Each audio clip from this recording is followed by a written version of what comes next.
Hi, my name is Matuj. Welcome to 3D Printing Hub. Today I want to tell you why I have bought the Anycubic i3 Mega.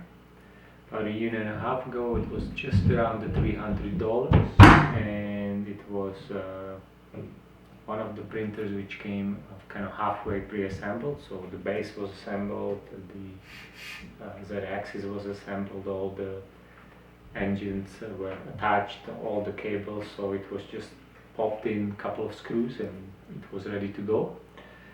I read few reviews that the Anycubic bed is excellent, and yeah, I can vouch for that. There's just few little issues, but it was my not knowing what to do, and yeah, it was basically take it out of the box, calibrate, level the bed, and give it a go.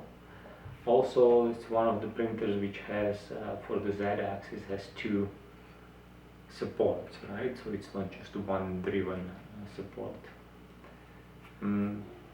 Thank you for watching. Please hit subscribe, and we'll see you next time.